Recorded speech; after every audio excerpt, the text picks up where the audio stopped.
ভাই আমাদের আপত্তি নাই, আপনি ছাত্রলীগকে পুনর্বাসন করবেন, সভাপতি বানাবেন, সাধারণ সম্পাদক বানাবেন, বানান না।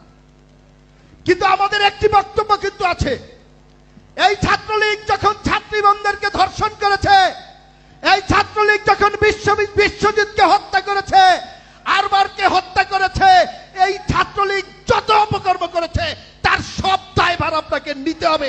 তারপরে আপনি বলবেন যে আপনি দায়ভার নিবেন না, দায়ভার নিবেন না। কাকের বাসায় কুকিলের বাচ্চা লুকিয়ে রাখবেন, বড় করে এখন এনে বলবেন যে ছাত্র শিবিরের সভাপতি সাধারণ সম্পাদক। এটি বাংলাদেশের মানুষ মানবে? মানবে না।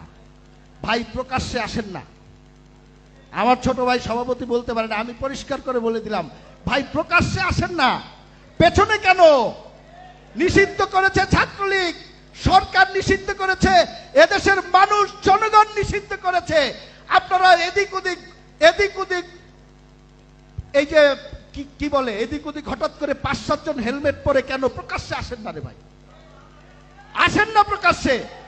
আরে ভাই আমরা তো 17 বছর গুম হয়েছি, খুন হয়েছি, রক্ত দিয়েছি, মাঠে ছিলাম, আর আপনি এই 2.5 মাসই কাবু হয়ে গেলেন, তাহলে কিভাবে হবে রে ভাই? এই আপনার আদর্শ? 17 বছর তো টিকে ছিলাম, এখনো টিকে আছি, ভবিষ্যতেও টিকে থাকবো ইনশাল্লাহ।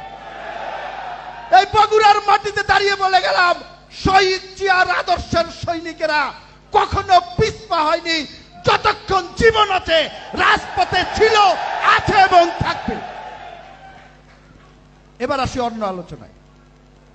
31 দফার আলোচনা আপনারা শুনেছেন না? একটু ভাই, একটু প্লিজ, শেষ করে দিব একটু।